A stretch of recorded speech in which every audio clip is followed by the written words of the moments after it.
here, Arpita. How was your break? How was your holiday? Pretty good, pretty low key. My family and I didn't really have any big plans, so we just went to Auburn, which is just a little bit east of Sacramento. Yeah. And there's like a beautiful waterfall there that I had no idea was there. We did some hiking. Oh, yeah. I Yeah. had no idea. Yeah, it was That sounds really nice. it was really nice, really low key. Did your brother come visit?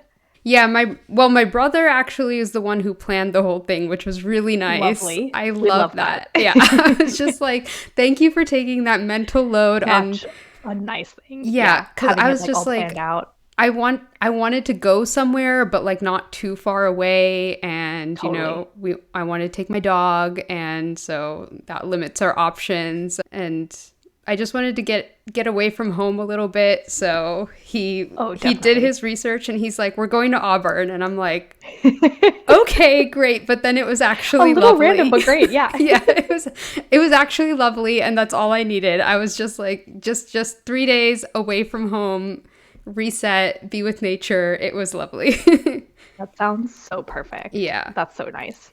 Yeah. I How about you? unfortunately had a not awesome holiday. I no. got COVID on Christmas Day. Oh no! Do you know who gave it to you? Did who gave it to me? God. It was just like such a bummer. It was actually it wasn't all bad. I got boosted recently, so I didn't really have symptoms. Like I was actually pretty symptom free. I had like a scratchy throat Okay, for like a day or two, but then it really sucked because when you're sick, you can commit to fully being sick. Yeah. I'm just going to sleep all day. I'm going to eat the snacks, drink the tea, watch TV. Yeah. But I felt fine, but I couldn't go anywhere. Oh yeah. And that Oh, sucked. that's so annoying. That's so It was annoying. really annoying. It was really annoying, but we're in the clear now. I got my negative tests and I have emerged from my sick home, but That's awesome. it But I was feel really like that's just the annoying. way, right? Like you get a break from work and school or whatever, and it's just like, oh yes, I have 1 week off or I have a week and a half off, and inevitably during that time you get sick. Get sick. It's just Completely. like, No, that's why? basically exactly what happened to me. Yeah, I guess you know this, but for our listeners who don't know, I'm getting married in May. Yeah. And so I did use my time slightly wisely and I answered a lot of emails and I checked a lot of things off my list. I was like, okay, if we're going to quarantine, Yes. I'm going to email all the vendors. Yeah, be productive. Do all the random things that I probably should have done a couple months ago. But That's amazing. yeah, it could have been worse. You'll be guess, thanking but yourself in come April and May. You'll be like, oh my God, hopefully. this was a blessing in disguise. But I'm so excited to be here recording episode 2. This is Yeah. so exciting. We get Okay. to do another episode. I wanted to share something with you really quickly. That was just Please. like the randomest, I don't know, coincidence. So when we were in Auburn, I was with my family and we had just come back from a hike. We were all just kind of chilling and I was like, let's put on a movie, something kind of, innocuous that everyone doesn't have to really pay attention to, like whatever. Yeah, just to, like, background decompress. kind of thing, Yeah. And so I was flipping through, I was like, oh, Marvel movies are always good. And so I put on the first Iron Man movie. And in like the beginning, a reporter comes up to him and asks him like, hey, what do you think about your nicknames? One of them being the Merchant of Death. And I was like, was that just an Alfred Nobel reference? Like, Was it? It was. I was like, as I was watching the movie, I was like, that's actually like such a great parallel with this character, Tony Stark, and Alfred Yeah. Nobel, because in Iron Man movie, I mean, spoilers, but like the movie is 15 years old or something. Now for like decades. Yeah. If you haven't watched it, that's on you. but like Tony Stark, he made his fortunes creating weapons for the American military. And then Oh my God, you're he so right. realizes that his weapons have fallen into the wrong hands. But his whole shtick was like, if I make the best weapons, we'll have the biggest guns, we'll have the best bombs, and no one will want to mess with us. And then we will have world peace because everyone's Yeah, going to that be too sounds scared. And I'm like, Sounds like we've heard this story before. Yeah. yeah, exactly. And I was like, did the writers just put an Alfred Nobel reference into the Iron Man movie? And I just now got that because of episode 1 that we I did. would have never gotten that. I know. What And a like niche, but like very cool sort of like reference yeah, cameo. yeah. And then like the same thing happens. He's like, oh no, is this going to be my reputation that, I'm like Stark Industries is creating all these weapons for war and death and destruction. And so he shuts down the weapons manufacturing branch of his company. And then that's what prompts him to make the Iron Man suit. So that goes in a different direction. But, I was just like, wow, That's really cool. isn't that crazy? So now I'm like That's so super pumped to hear like all of the stories that come out.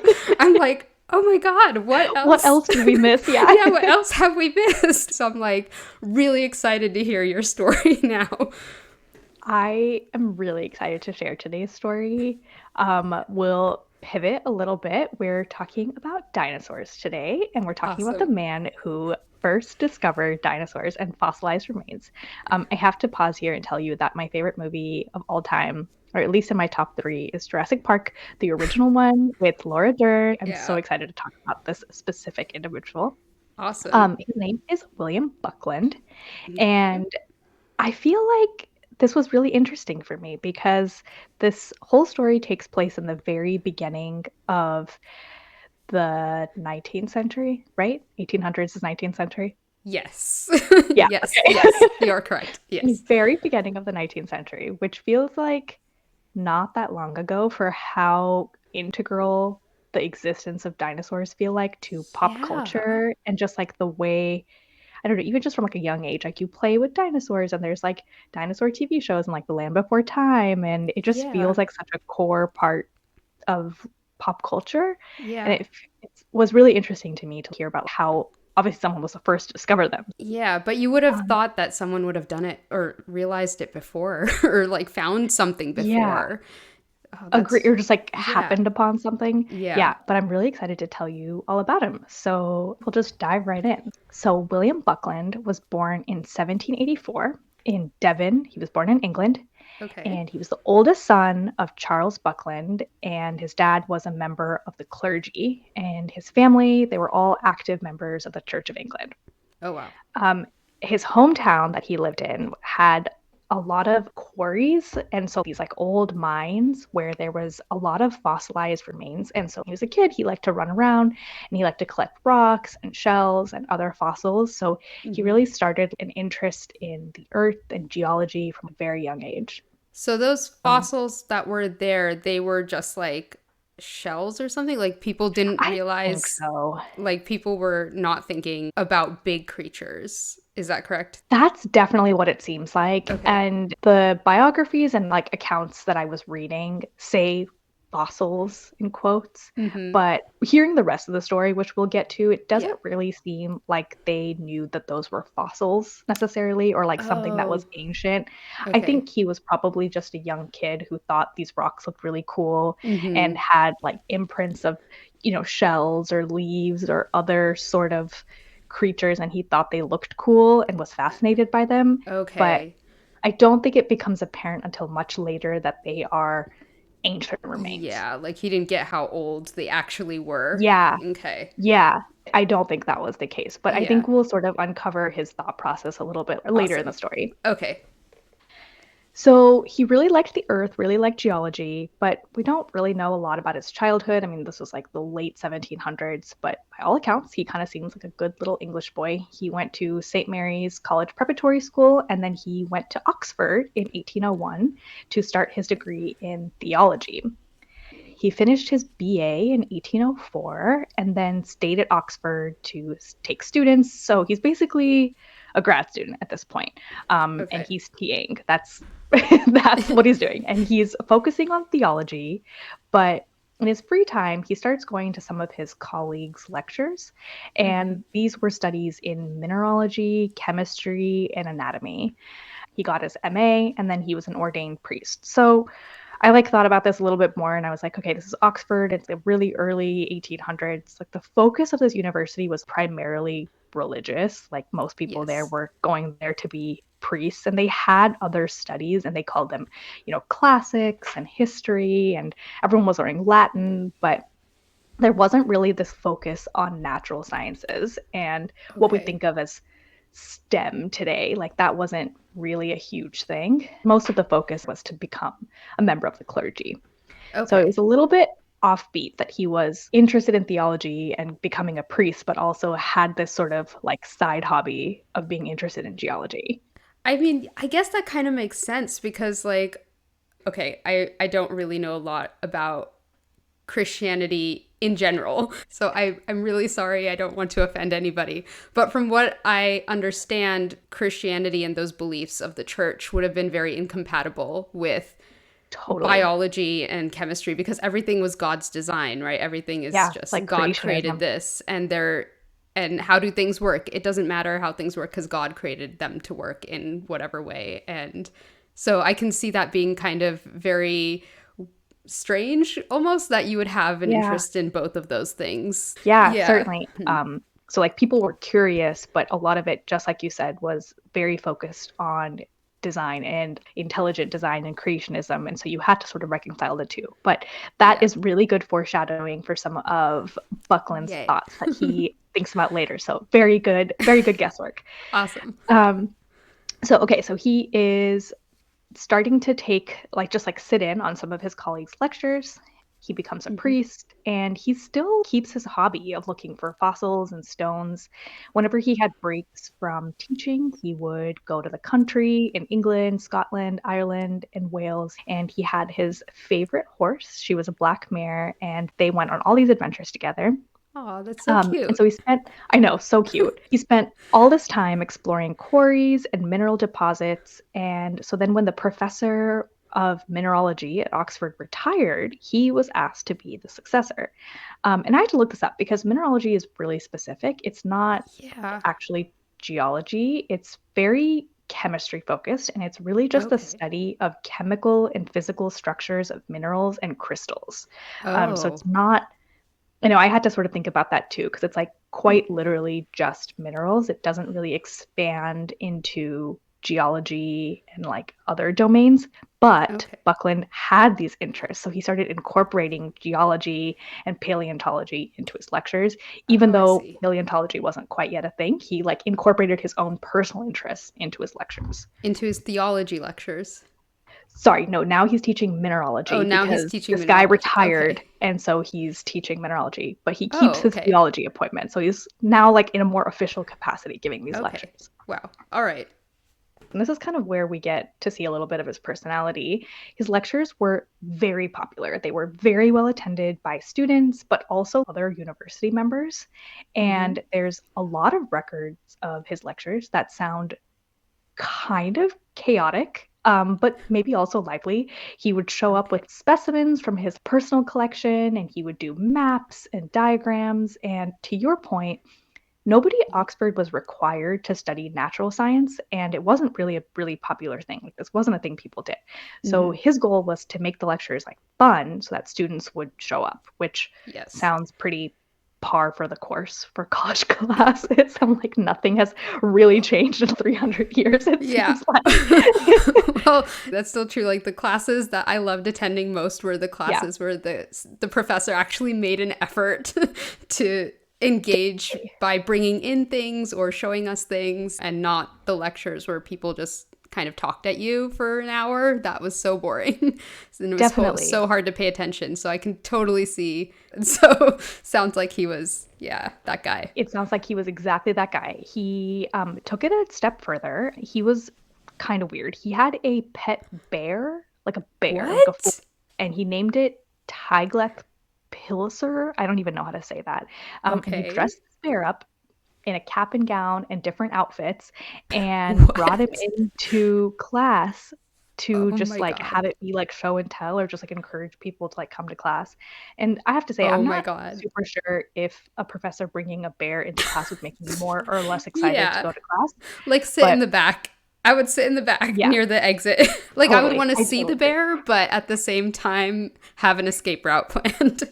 100%. I'm like, what is he Yeah. gonna do? Yeah. Um, and one of his old colleagues actually said that he was a nervous public speaker, and so he didn't feel comfortable in front of an audience until he made them laugh. So he really Oh. tried to do that during his lectures. He tried to like be a little crazy. There's one record where an old student says that he like ran around the room pretending to be all the different types of giant birds whose fossils he found.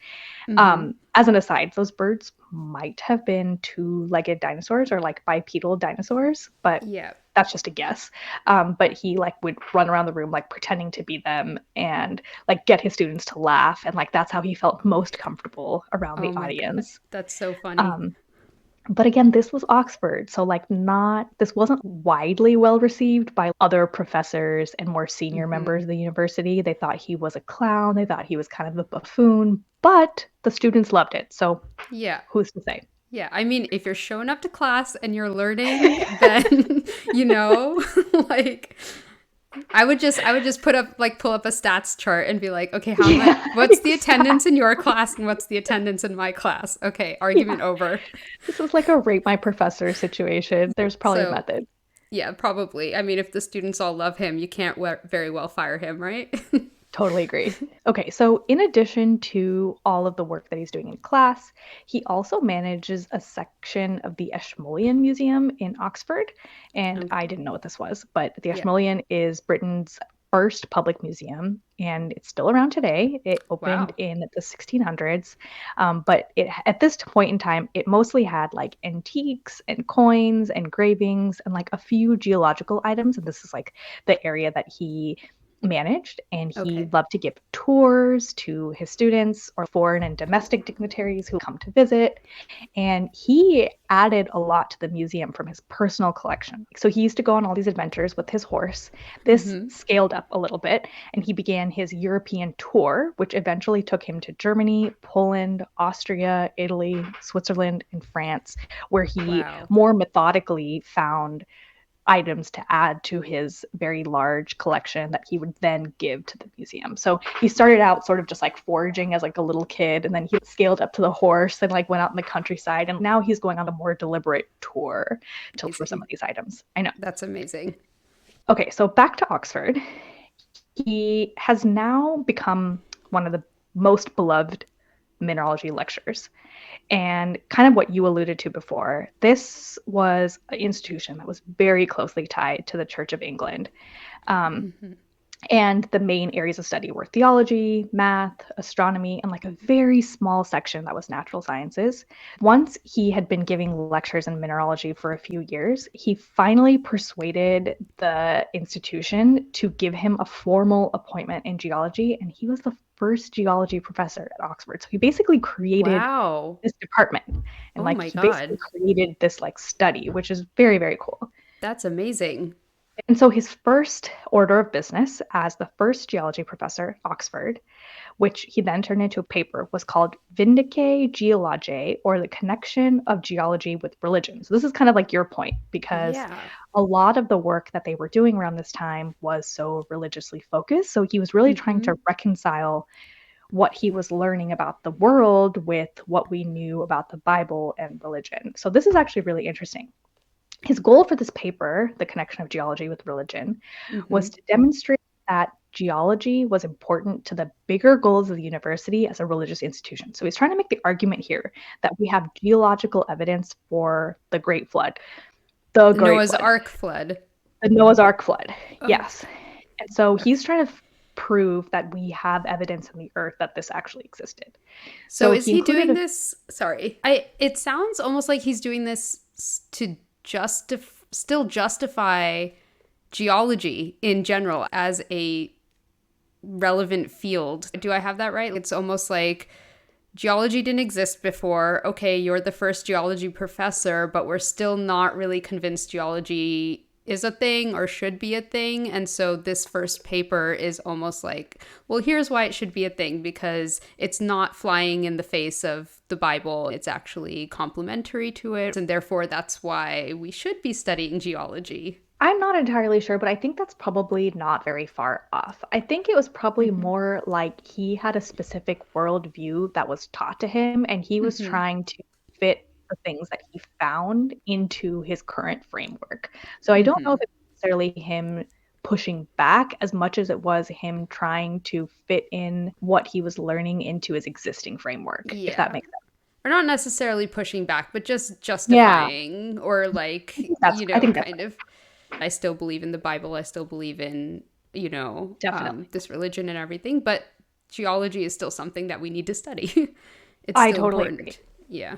I think that's definitely right. And I think this becomes a little bit more clear because some of the points that he includes as evidence for the Hmm. universal deluge, which is the hypothesis that the word beginning, quote unquote, as used in Genesis, which is the first book of the Bible, where it talks about how God created the world, Hmm. was an undefined period of time. So basically, he's making this argument that when the earth was created to when the first inhabitants or people were formed is not well defined. And so he Okay. is still accepting creationism, but he's basically making this argument that there's a period of time that we don't know how long it is between when God actually created the earth and when Hmm. humans first appeared.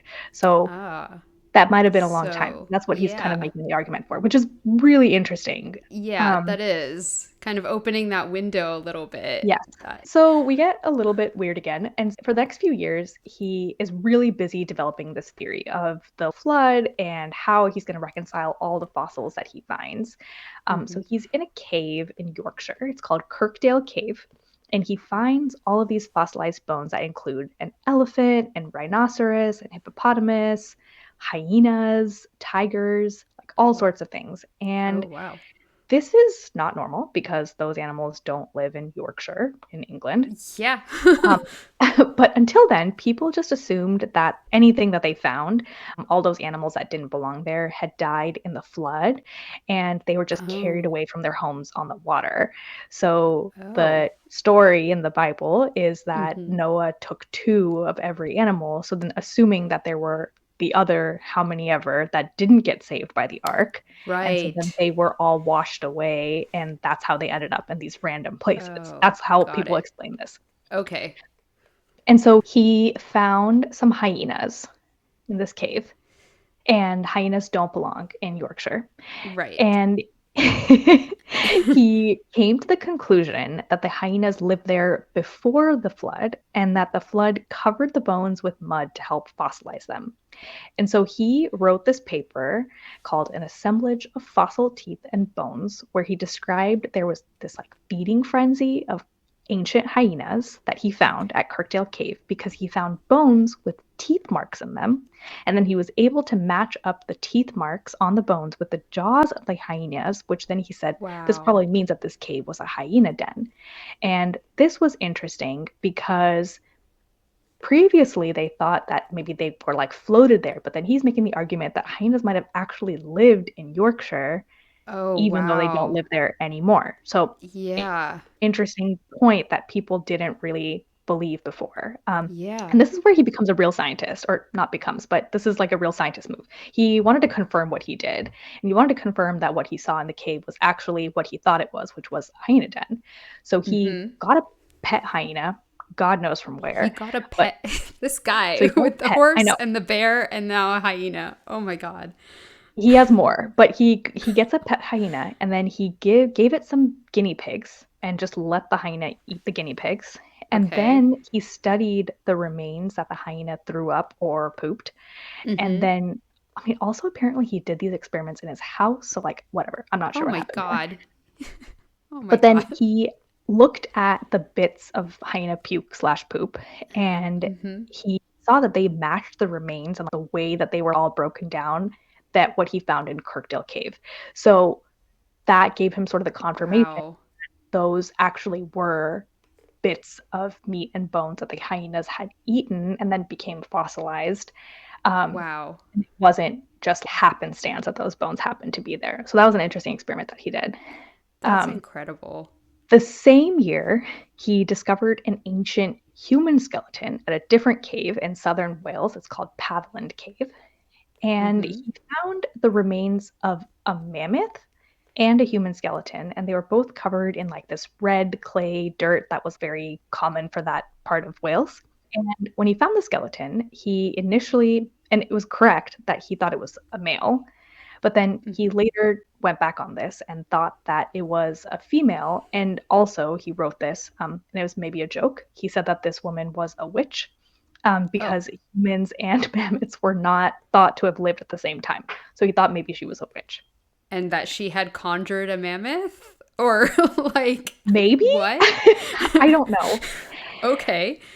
All the stuff I was reading makes it seem like he's kind of weird, but also like he's kind of a jokester. Like I think he kind of intentionally enjoyed messing with people. Like I think that was part Yeah. of the bear prank and gimmick. And Yeah. I think he enjoyed theatrics a little bit. Yeah. It Yeah. seems like he was in it for shock value. That's so funny It because kind of I tracks. imagine, yeah, it's such a contrast because I imagine like the clergy as being very like stiff and very formal, and then professors in science being very stiff and formal, and he's Especially just back then. and everyone is telling him you need to be serious about this, and he's like, And he's just not. And why? he's just not. Yeah, he's just not. And this is where we get kind of the cool part. So around the same time, he finds this collection of enormous bones in Stonesfield, which he thought were from a giant lizard. And so he calls it Megalosaurus, which means giant lizard. Okay. And he wasn't really sure how this fit into his theory of the flood and Hmm. explaining that. So he keeps it to himself. Because we don't Um, have a megalosaurus today, or there are no right, megalosauruses. right. So he finds Okay. it, but it, I think it kind of seems like he thought that he either needed more evidence or that he wasn't sure how people would react to it. So there is a record that around like 1820 that he finds it, but then doesn't really Hmm. tell anybody about it until much later. Okay. Was it there not a possibility that Noah might have just like not had a megalosaurus on his ark for some reason? That's a good question. I I don't feel like know. I've read things before about like, did Noah put dinosaurs on the ark? Were people making that argument that, well, I mean, maybe they didn't know that dinosaurs existed, but I feel like I've heard that argument before that, dinosaurs don't exist today because Noah didn't put them on his ark. You know, like I feel like I've heard that people Wouldn't who be are like surprised. diehard against evolution, um, Yeah, like full just creationists. Yeah, yeah, they interesting. just believe that the things that don't exist today that did exist before are were lost in the flood, and they just didn't get put on Noah's ark for whatever reason. I feel like they probably hadn't gotten quite that far, and Hmm. considering this was like maybe like one of the first whispers of it, but yeah, Yeah. that seems like something they probably would have thought given the rest Yeah. of this. So by 1823, his account of the skeleton, that was his big finding, he expanded that into a full book on cavern research, and he called it Wow. Reliquiae Diluvinae. It's in Latin, I'm probably butchering that.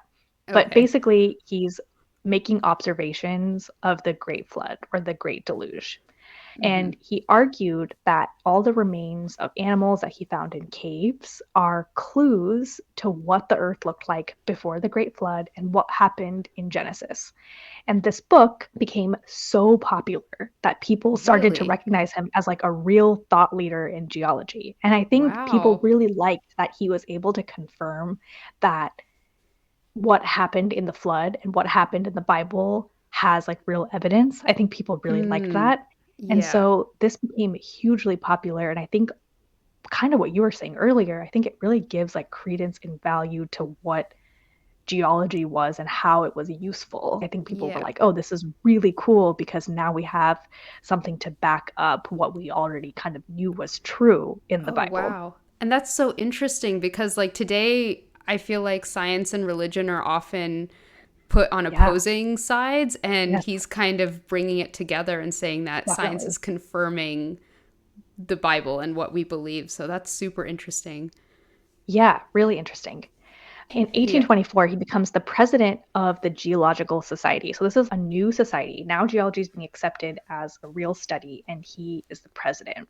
And now that he has the status as a president, it's the first meeting as president where he finally announces the discovery that he made at Stonesfield of the megalosaurs.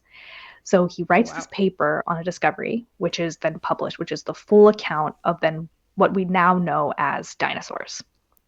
And so even though he's made this crazy discovery, like amazing discovery that changes the scope of modern geology and paleontology, it's not really clear whether he actually understood what it was that he found. I think he thought he found this like really cool and rare thing, but it's not really clear based on his journal entries whether he figured out that he had this like ancient reptilian fossil on his hands. I think he thought he just had this crazy thing that was pretty cool, and then he was telling Huh. people about it, Okay. So he didn't really which understand.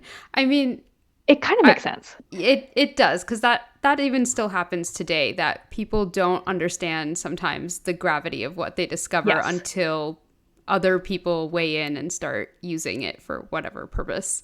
And he also like didn't really have a framework for what to put this in, right? It's like dinosaurs weren't walking around, so he wasn't really sure what it was that he'd found. He knew that mammoths had existed, but it clearly wasn't a mammoth. It definitely had more of a lizard structure, so he didn't have a way to explain what he'd found.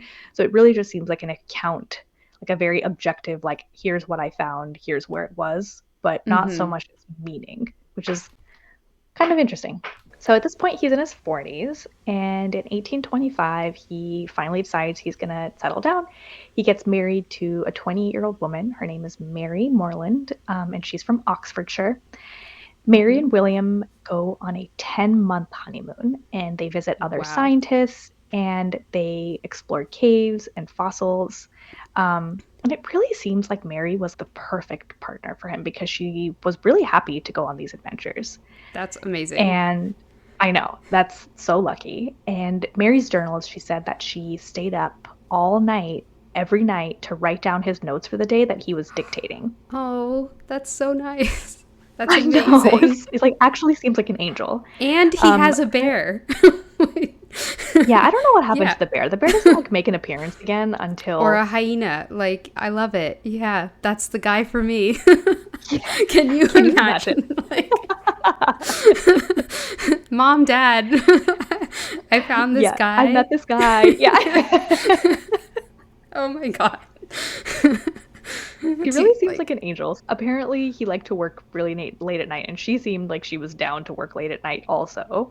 okay. And she was very accomplished in her own right. She was an illustrator, and she had contributed to other scientists' work. So this Oh. wasn't like photography wasn't as common in scientific work. So people were Mm-hmm. illustrating all of their findings, and so Yeah. she was doing illustrations for other people.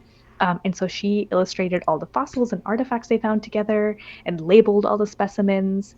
Oh, And it wow. seems like they both really had this shared passion for geology, and they went on this honeymoon tour to like study different geological locations. So Nice. definitely well matched. Kind of insane, but well matched. Very nice. I love that. And I love that we had like one of the original science illustrators here. Yeah. That's so cool. So Mary and William, they had a great relationship, and they also had a really large family. They had 9 kids, and 7 of them survived to adulthood.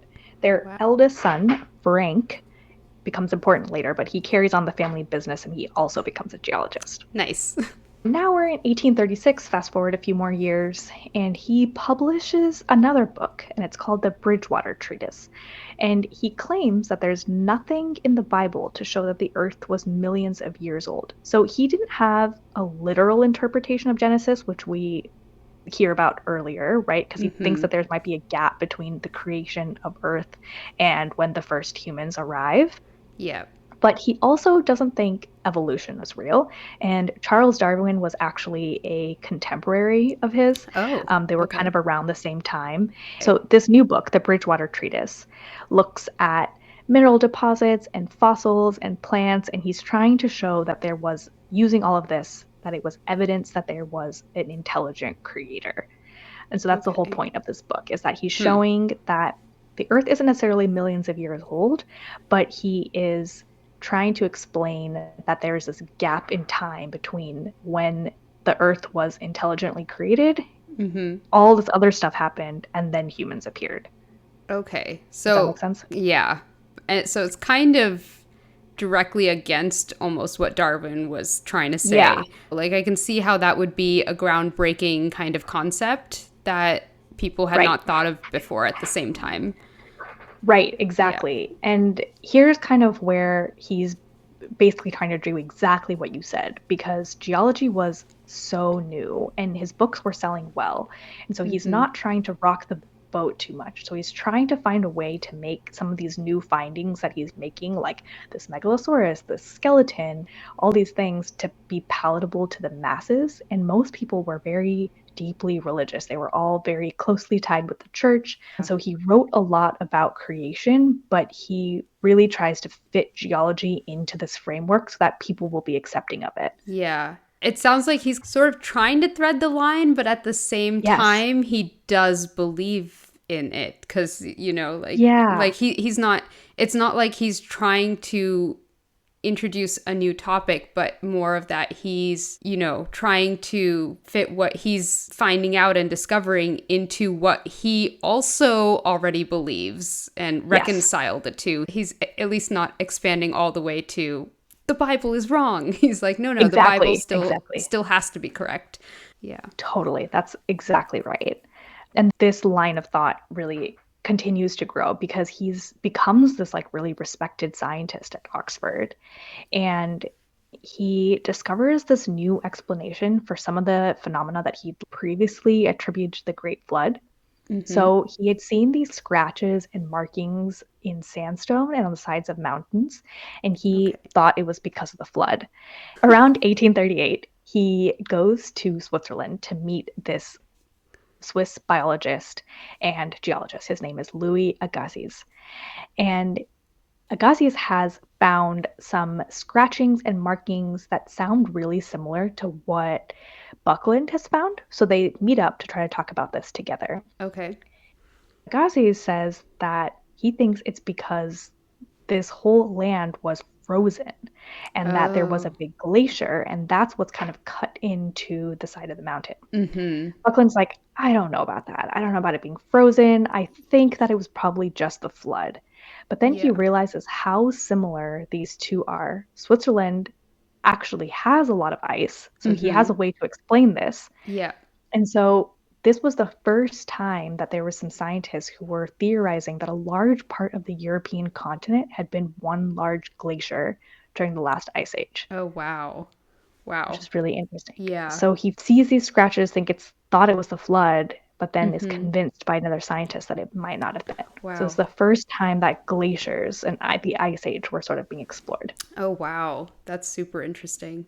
So the two of them together, Agassiz and Buckland, come to Britain and they come in front of the Royal Academy where Buckland is the president Mm-hmm. and they are presenting their findings. They made this argument, they presented illustrations. They were like, look, this was probably all ice. This was frozen. And Mm-hmm. people were not into it. People were not into the fact that the flood never happened. They weren't into this new theory because it's basically saying that all these things that we found are not because of the flood, it's because of ice, which doesn't fit in with Yeah. the way they're thinking about creationism. So Yeah. it didn't go well.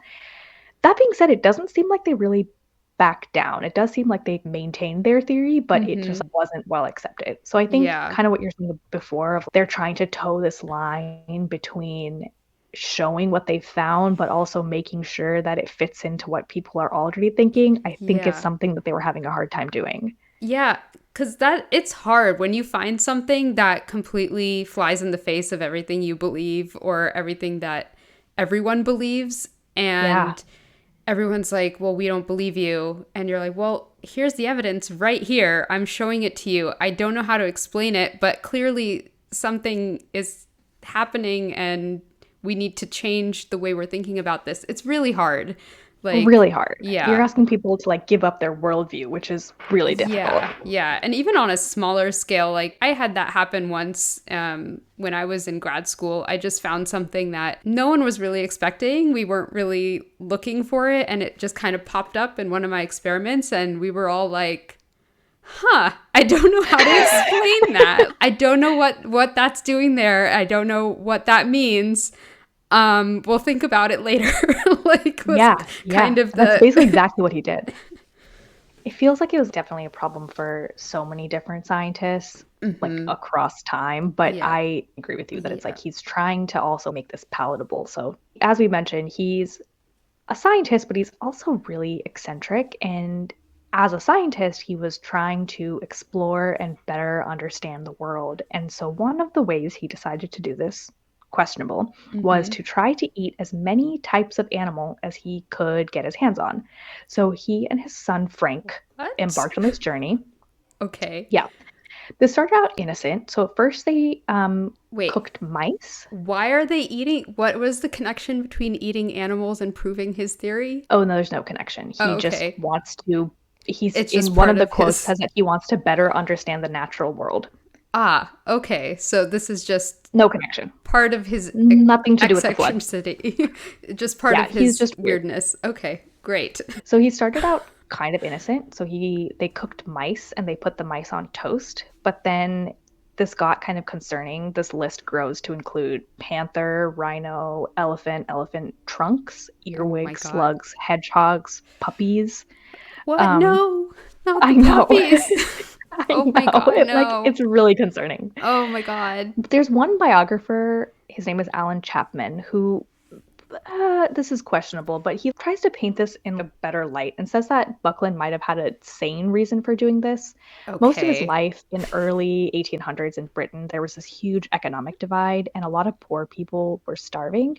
And so Uh, I really don't know if I buy this, but this biographer claims that he was doing this as a quote unquote experiment to give poor people a better idea of other sources of protein. But like, okay. are they eating panthers? Yeah, Like that was no. just because he Yeah. wanted to. Yeah. Like that's not real. That's not a yeah, that's not a thing. He's No, just I think that's a little generous that of this is. biographer. Yeah. The interest in eating strange things gets out of hand, so he is out dining with Lord Harcourt in France, and Okay. he was shown this silver locket that had something inside of it, and it looked like a pumice stone. And then he just unprompted takes the stone and puts it in his mouth. Maybe it was because he wanted to find out what kind of stone it was, Mm-hmm. but then he just swallowed it and then was What? later told it was the mummified heart of Louis XIV. And it was What? taken from the royal tomb of a member of the Harcourt family. Oh And he my said, God. quote, I have eaten many strange things, but I have never eaten the heart of a king before. So I think he's just weird. I Oh think he my just God. wants to try things. He's not I don't think it was because of the poor I people. yeah, but I mean it was bad enough when he thought that it was a stone. I was like, what are you hoping to gain out of this? Like minerals or something? Like No, what's in a stone? And then it turns out to be a mummified heart. Like it was a what? mummified heart. Yeah, Oh that's my God. pretty effed up for sure. Yeah. I feel like this is one of those like fear factor things, you know? Definitely. Like Definitely. One of the sources, this is not a reliable source that I will not cite, but this what did show up on Ripley's Believe It or Not as like someone who did some weird things. So okay.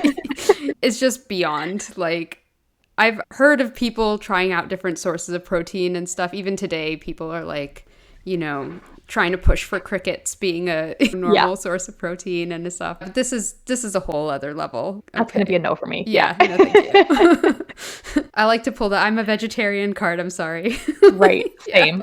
Yeah. Yeah. We're both vegetarians. It's a great excuse. But just to round out his eccentricities, and again, Mary is for sure a saint because he kept throughout the years a collection of pets that include snakes, eagles, monkeys, and as we mentioned, a hyena and a bear. So, I Wow. mean, I don't know if I would expect very much Like else. they have an entire zoo. Okay. Yeah, Wow. basically. Getting to the end of his life, his final years were a little bit rough. Towards the end of 1849, he got really sick, and it was probably dementia, and he was told to move to the countryside for his health. Hmm. He was lucid and kind of in and out, but he didn't really produce very much work, and he was in bad health for about 7 years before he finally died in 1856. But Okay. ever the prankster weird dude. Before he died, he picked out the plot for his grave where he wanted to be buried. Yeah. And during his funeral, gravediggers found that his gravesite had a thick layer of Jurassic limestone just inches before the surface. And it was so thick and so Oh my tough God. that they had to blast it out of the way using explosives in order Oh to my bury God. him. And I actually looked this up to see if they used dynamite, but Yeah. that wasn't invented until about 10 Not years yet. later. So it Not wasn't yet. dynamite. Okay. But But nice, it, nice harken back yeah. to episode one. Yeah. Yeah, nice little callback. Yeah. But it does seem like he definitely did this on purpose just to like He will like got inconvenience people to personally. like put limestone. Did he get people to put limestone there, or did he I don't like know. pick a plot knowing that there was limestone there? Probably like put it there He just to like somehow make he one got final, people to put it there as a I joke. guess. Oh my Yeah. God. But just one final inconvenience and weird thing that he Yeah, did. that's Um, crazy. That's so funny. but yeah, in hindsight, just like a lot of history, just because of his influence and who he was and who his family was and his position in the church, Mm-hmm. he was just considered eccentric and not really like a raging lunatic. Yeah. This was kind of met with probably a little bit more acceptance, like a lot of things that he said, than there would have been if he hadn't been this high standing member of the clergy and the church. Yeah. But he made some really important discoveries and he really encouraged the growth of this important field of geology and paleontology. And even though he was, this member of the clergy, he Mm-hmm. really believe that exploring the earth important to understanding like how we view the world as a whole, which I think Yeah. still remains true today. So Yeah. That's I thought he was amazing. a weird but interesting dude. Yeah. So the megalosaurus that he discovered, are megalosauruses a type of dinosaur, or did he Yeah, they're discover really like not. a triceratops or something and he called it a megalosaurus, but now we call it a triceratops or whatever? Really good question. I don't know what it actually ended up being. I think his like tagline, his one-liner is the man who discovered dinosaurs. Yeah. And that's technically true. He is the first recorded person to discover this megalosaurus. And actually, we don't call anything a megalosaurus right now because Okay. that directly translates to big lizard. And I don't Yeah. think any of the dinosaurs are named that. Yes. But he doesn't really do very much with this discovery. Like it doesn't Mm-hmm. actually pan out into very much else. But he is, I think the credit still goes to him as Yeah. someone, the first person who published on this. And I mean, like that makes sense because probably at the time his hands were also tied by religion and his own beliefs too. His So own I beliefs. can totally see that until other people make more discoveries and they're like, oh, this is a lot like that megalosaurus thing that William Exactly. Buckland figured out. And Yeah. I think it's what we said earlier too, which is basically this idea that he didn't really know what to do with this, right? Mm-hmm. He didn't know where to put this in his Yeah. timeline or where to put this in his other lines of research, like the glaciers and the flood and creation and Yeah. Genesis. Like this didn't really quite fit in. So he made this discovery, but it's a little bit of a standalone Mm-hmm. relative to the rest of his other work. Okay. So his big takeaway is really the man who discovered dinosaurs. But I would say, having done this like deeper dive on him, that's really just like a one-off almost, and Yeah. that he actually had so much more in terms of the study of geology as a Yeah. whole. He should be known as the father of geology and the Geology. father Yeah. of paleontology rather than Mhm. yeah, but dinosaurs are catchy, so that's They what are catchy. that's They what are we pretty go fun. with. I mean, that's Yeah. why I picked him. So Yeah. Now I have to go watch Jurassic Park. Have a Oh, newfound love that movie. appreciation. I haven't watched it in such a long time, so it'll be It's kind one of of my like favorites. new for me. But that was awesome. Great story. Thanks for Great. listening. And thank you all for listening. Reach out to us at smarttpodcast.com, and you can find our future episodes on Spotify, Apple Music, or wherever you get your podcasts.